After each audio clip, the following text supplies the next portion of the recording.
사랑하는 성도님 여러분, 잠시 후면 이제 2024년 한 해가 저물고 또 2025년 새해가 시작되게 됩니다.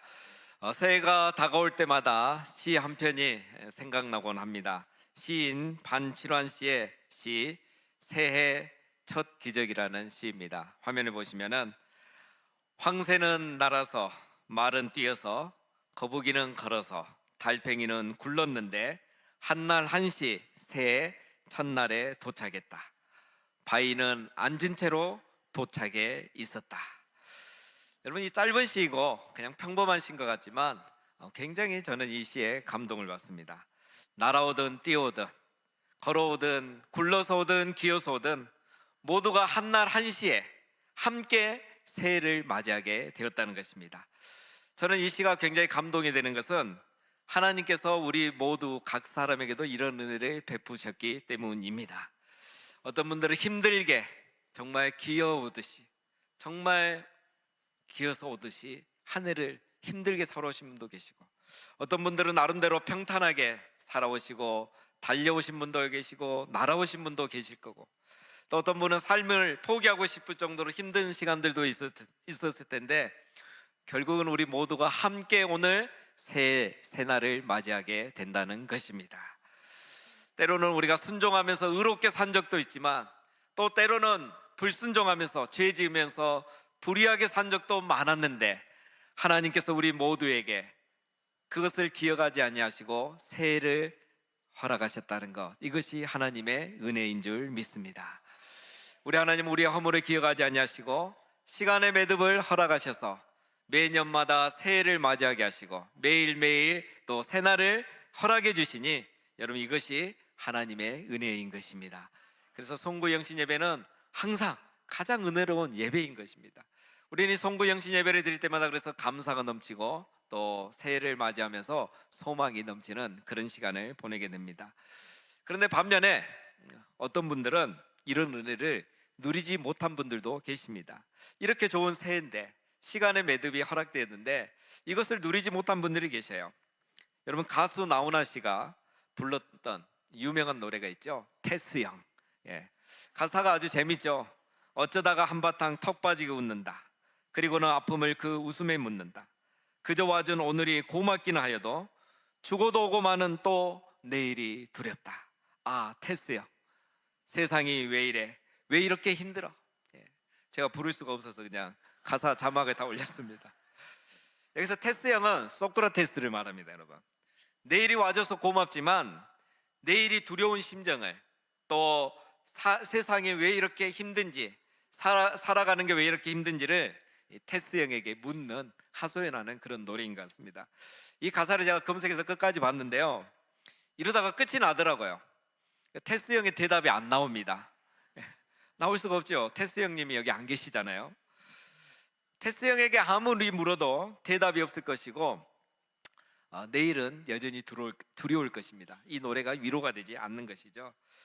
여러분, 내일의 두려움은 테스형에게 물으면 답이 안 나오고 내일의 주인 대신 하나님께 물으면 답이 나오게 되어 있습니다. 여러분, 하나님은 시간의 매듭을 허락하셔서 우리에게 새로운 날을 허락하시고 또 우리들을 그냥 내버려 두시는 것이 아니라 변함없이 우리를 인도해 가고 계시는 겁니다. 하나님께서 이스라엘 백성을 애굽에서 구원하시고 두려운 광야에 그냥 내버려 두지 않으셨습니다. 마찬가지로 하나님은 우리를 죄와 사망으로부터 구원하시고 사랑하는 우리들을 이 세상 가운데 그냥 내버려 두지 않으십니다. 하나님은 광야에서 이스라엘 백성들을 인도하셨듯이 변함없이 이 세상 가운데서 우리들을 인도하고 계십니다. 하나님께서 광야에서 이스라엘 백성들을 어떻게 인도하셨는지를 보면 하나님은 여전히 우리를 지금 이 세상 가운데 어떻게 인도하시는지를 우리는 알 수가 있습니다. 여러분, 이스라엘 백성을 애굽에서 인도하신 목적은 그들을 가나안 땅에 데려가기 위함입니다. 출애굽의 목적은 가나안 입성이라고 할 수 있죠. 그런데 성경을 보면 하나님은 이스라엘 백성들을 가나안 땅으로 바로 데려가지 않으셨습니다.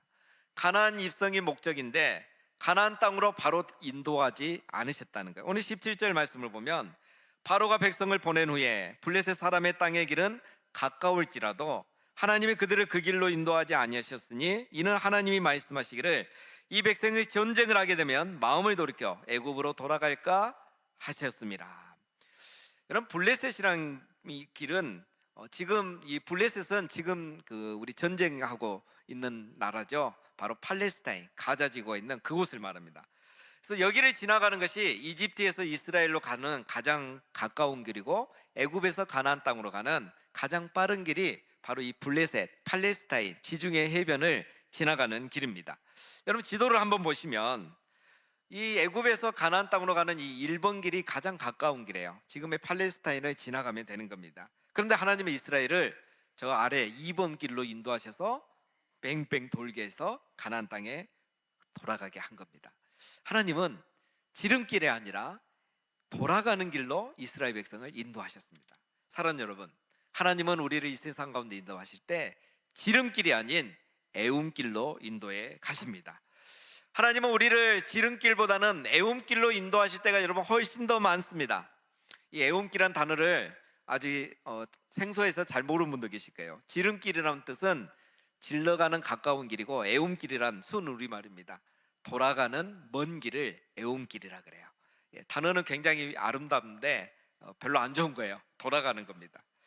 하나님은 이스라엘 백성을 질러가는 가까운 길, 지름길로 1번 길로 인도하지 않고 돌아가는 먼 길, 애움길 2번 길로 인도하신 겁니다.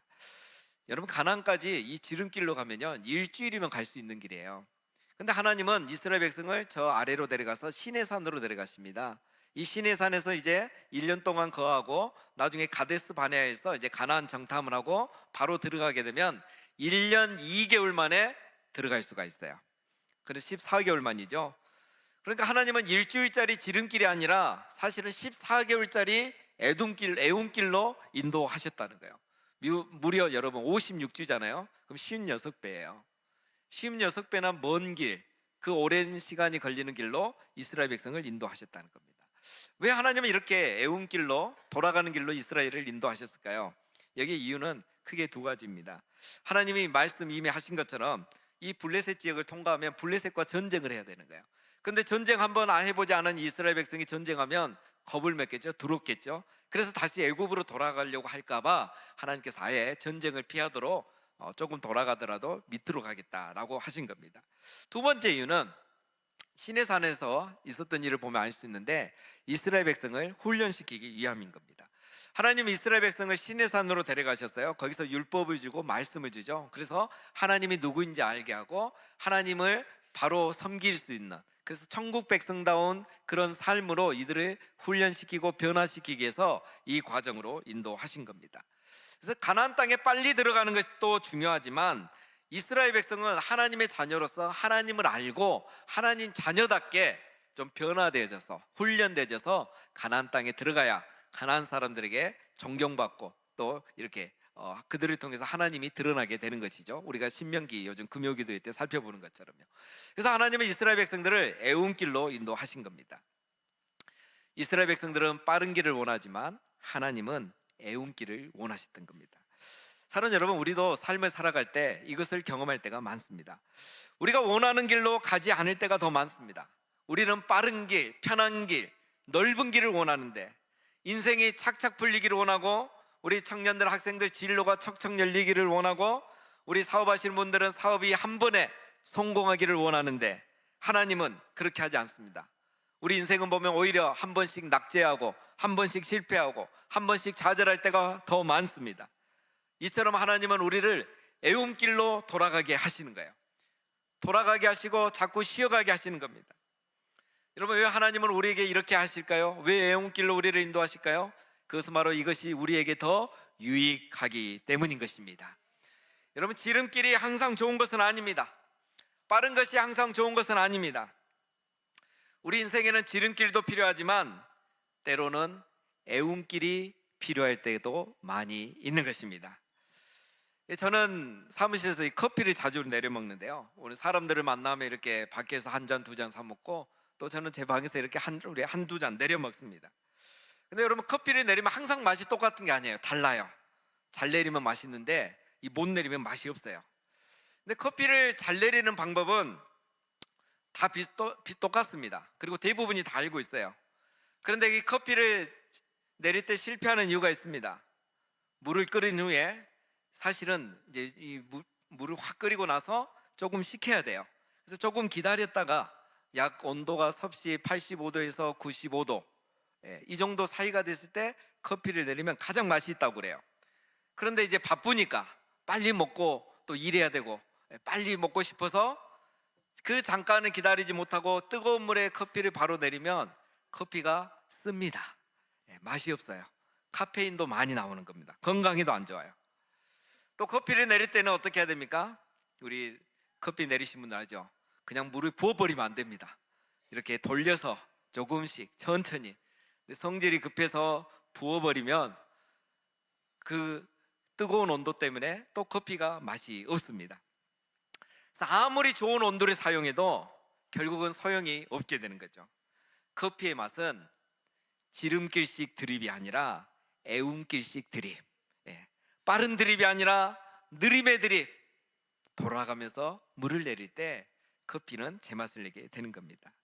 사랑하는 여러분, 하나님은 우리 인생을 지름길이 아니라 애움길로 인도해 가십니다. 지금까지 그렇게 해오셨듯이 내년에도 분명히 하나님은 또 우리를 애움길로 인도하실 겁니다. 내가 원하는 길이 아니라 하나님이 원하시는 길로, 계획하신 길로 우리를 인도하실 것입니다. 그러니 여러분, 내년에도 우리가 좀 돌아가더라도 좀 늦더라도 낙심하지 마시기를 바랍니다.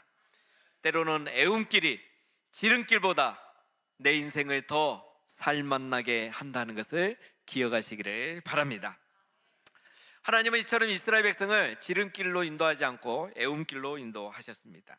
오늘 18절에 보면 그러므로 하나님의 홍해의 광야길로 돌려 백성을 인도하시매.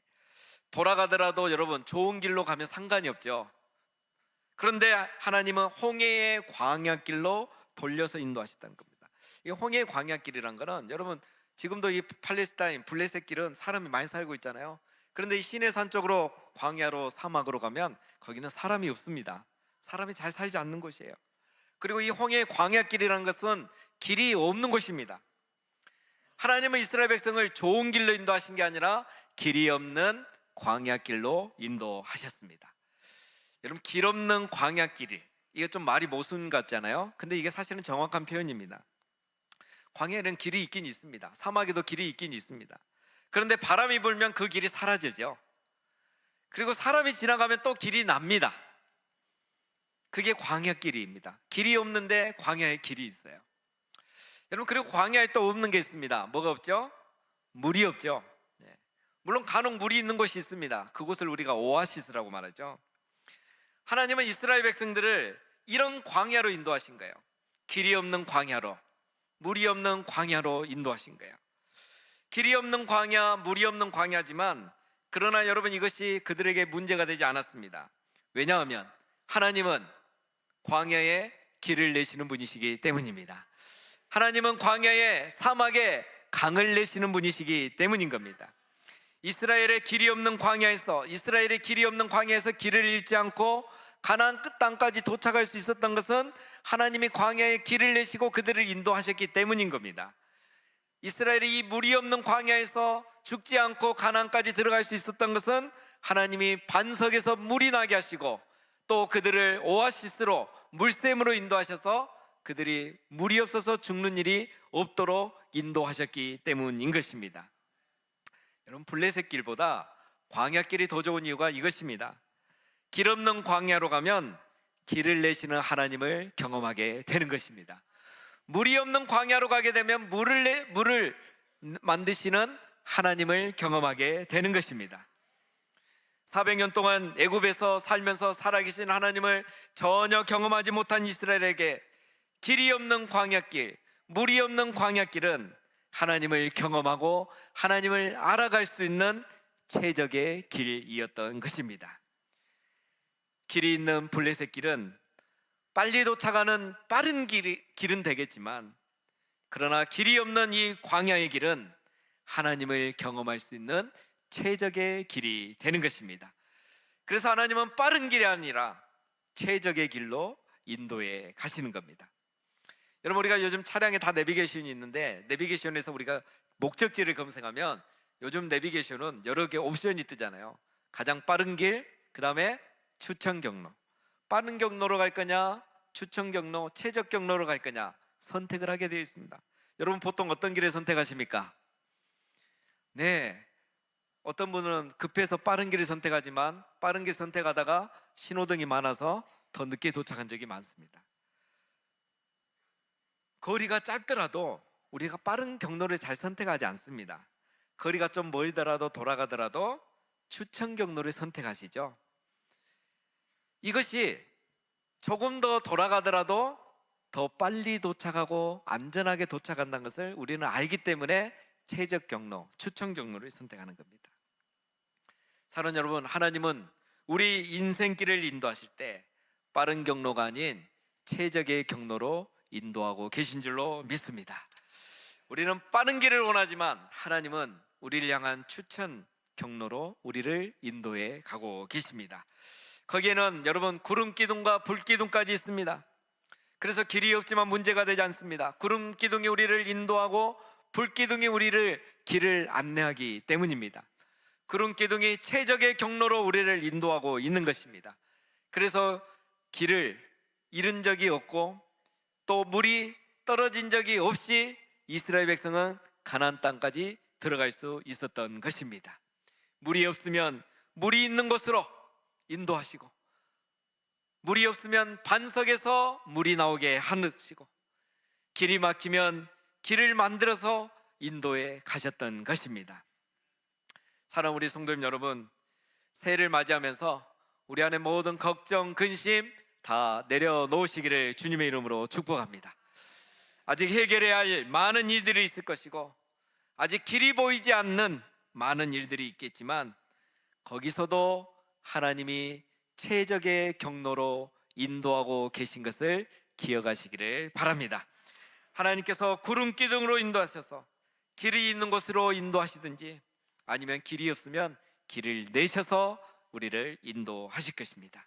그러니 여러분, 길이 없다고 불평하지 마시고 광야길이라고 원망하지 마시고 광야에서 길을 내시는 하나님, 사막에 강을 내시는 하나님을 내년에도 경험하시기를 주님의 이름으로 축원드립니다.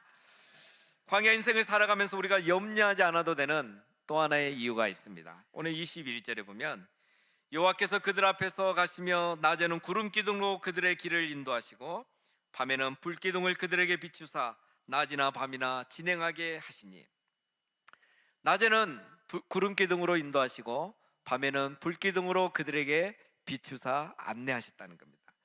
자, 우리가 이제 착각하는데 불 기둥과 구름 기둥은 두 개가 아닙니다. 사실은 하나입니다. 그래서 낮에는 그게 구름 기둥만 보이는 거고 밤이 되면은 구름 기둥 안에 있는 이 불이 비추고 그게 따뜻하게 비춰주는 것이죠. 그래서 이거는 사실 하나가 이제 구름 기둥이 되기도 하고 불 기둥이 되기도 하는 겁니다.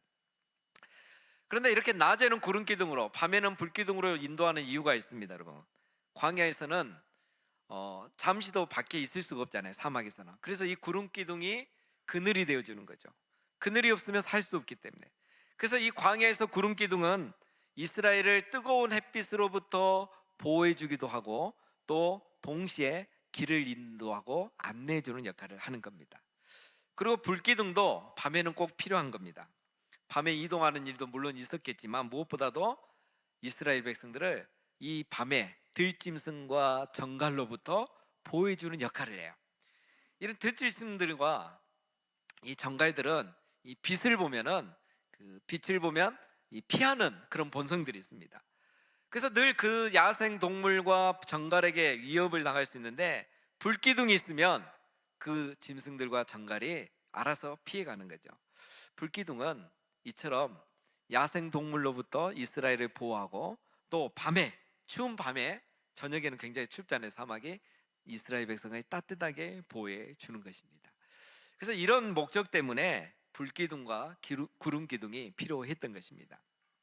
자, 그런데 이제 이건 잘 알고 있는 내용이고요. 한 가지 더 중요한 게 있습니다. 생각해 볼 것이 있습니다. 하나님은 구름 기둥과 불 기둥이 없어도 이스라엘 백성들을 보호해 줄 수 있습니다. 여러분 지금도 뉴스에 보면 사막에 요즘 눈이 내리기도 하잖아요. 기상이변 때문에 홍수가 나기도 하고 있지 않습니까? 하나님은 그걸 의도적으로 하실 수도 있을 거예요. 그렇죠? 기후변화가 일어나서 덥지 않게, 또 들짐승과 이 정갈이 알아서 다 사라지게, 도망가게 하나님 충분히 그렇게 하실 수 있습니다. 그런데 하나님 직접 그렇게 하지 않고 이 구름 기둥과 불 기둥이라는 것을 이용해서 이렇게 해 주신 겁니다. 하나님은 이 구름 기둥과 불 기둥을 통해서 이스라엘 백성들에게 보여주고 싶은 게 있었던 거예요. 이런 기적들은 그거 없이도 할 수 있었지만 더 나은 것을 보여주고 싶어서 이 두 기둥을 사용하신 겁니다. 22절 우리 다 같이 함께 읽겠습니다. 시작. 낮에는 구름 기둥, 밤에는 불 기둥이 백성 앞에서 떠나지 아니하니라. 네, 앞에 이 구름 기둥과 불 기둥의 그 역할들이 있지만 중요한 거는 눈에 보이는 불 기둥과 구름 기둥을 통해서 하나님이 이스라엘과 함께 계신다는 것을 보여주기 위함이었고, 하나님이 그들과 함께 계신다는 것을 믿게 하기 위해서 이 두 개의 기둥을 사용하신 겁니다. 광야의 길에서 하나님은 이스라엘과 함께 하시면서 그들을 인도하고 계신다는 것을 믿게 하기 위해서 이 두 개의 기둥을 사용하신 겁니다. 여러분, 만약에 구름 기둥과 불 기둥이 없다고 상상해 봅시다. 하나님이 기적적으로 날씨를 선선하게 해준 거예요. 이스라엘이 어떻게 생각하겠습니까? 원래 그런 줄 알겠죠. 오, 기상이변이 일어나네, 이렇게 생각하고 넘어갔을 겁니다. 그런데 구름 기둥을 보면서 하나님이 지금 함께 하시고 하나님이 그늘을 우리에게 만들어 주셨구나라고 생각하는 거예요. 불기둥을 보면서 하나님이 들짐승으로부터 정갈로부터 우리를 지켜주고 계시는다는 것을 알게 하시는 거예요. 그래서 이 구름기둥과 불기둥을 볼 때마다 하나님이 우리와 함께 하신다는 것을 기억하고, 하나님이 여전히 우리와 함께 하시면서 우리의 길을 인도하고 계신다는 것을 이스라엘이 기억하게 하는 것입니다. 구름기둥과 불기둥은 한마디로 하나님이 너희와 함께 계신다는 것을 보여주고 있는 것입니다. 애움길로 돌아가는 일이 있을지라도, 광야길로 가는 일이 있을지라도 하나님은 너희와 항상 함께 있다는 것을 보여주는 것이 불기둥과 구름기둥인 것입니다. 그러니 너희는 하나님만 믿고 따라오면 된다. 너희들은 하나님만 신뢰하고 하나님의 말씀에 순종만 하고 따라오면 된다. 왜냐하면 내가 너희와 항상 함께 있기 때문이다. 그것을 보여주고 있는 것입니다. 이 구름기둥과 불기둥은 기적을 보여주는 것이 아닙니다. 이것은 하나님의 임재를 보여주는 것입니다. 하나님이 함께 하고 계신다는 것을 보여주고 있는 것입니다. 보이지 않는 하나님이 이스라엘 백성과 함께 있다는 것을, 그리고 그분이 그들을 인도하고 계신다는 것을 보여주는 것이 바로 이 구름기둥, 불기둥인 것입니다. 하나님이 함께 계시고 이 광야에서, 애움길에서도 광야길에서도 여전히 함께 하시고 인도하고 계신다는 것을 믿으라고 보여주신 겁니다. 여러분, 이 말씀을 보면서 생각나는 말씀이 있어요. 우리 예수님께서 부활 승천하시면서 마지막에 뭐라고 하셨습니까? 마태복음 28장에 볼지어다 내가 세상 끝날까지 너희와 항상 함께 있으리라. 왜 이 말씀 하셨을까요? 제자들이 이제 예수님이 보이지 않는다고 걱정할 필요 없다는 겁니다. 예수님은 보이지 않지만 성령으로 다시 와오셔서 내가 세상 끝날까지 너희와 항상 함께 있을 것이라고 말씀을 하신 겁니다. 예수님은 이 말씀을 하시고, 이 말씀을 하시려고 임마누엘로 이 세상에 태어나셨고, 떠나시면서 임마누엘을 약속하신 겁니다. 바로 우리 하나님은 성경 처음부터 끝까지 우리에게 말씀하시는 게 있습니다. 그것은 바로 임마누엘, 하나님이 우리와 함께 계신다는 것입니다. 예수님은 임마누엘로 이 세상에 태어나셨고 세상을 떠나시면서 임마누엘을 우리에게 약속하신 겁니다. 사랑하는 성도 여러분, 이제 새해가 밝았습니다. 내일을 두려워하지 마시고 내일을 염려하지 마시기를 바랍니다. 두려움이 찾아올 때 테스 형을 찾지 마시고 항상 우리와 함께 하시는 하나님을 기억하시기를 바랍니다. 때로는 애움길로 돌아갈지라도 가장 좋은 길로 인도하시는 하나님을 신뢰하시기를 바랍니다. 때로는 길이 없고 물이 없는 광야길로 가지만 가장 최적의 길로 인도하고 계시는 하나님을 기억하시기를 바랍니다. 그래서 새해에도 불기둥과 구름기둥으로 우리와 함께 하시고 우리를 인도하시는 그 하나님을 날마다 경험하며 그 은혜가 우리의 삶 가운데 충만하시기를 주님의 이름으로 축원드립니다.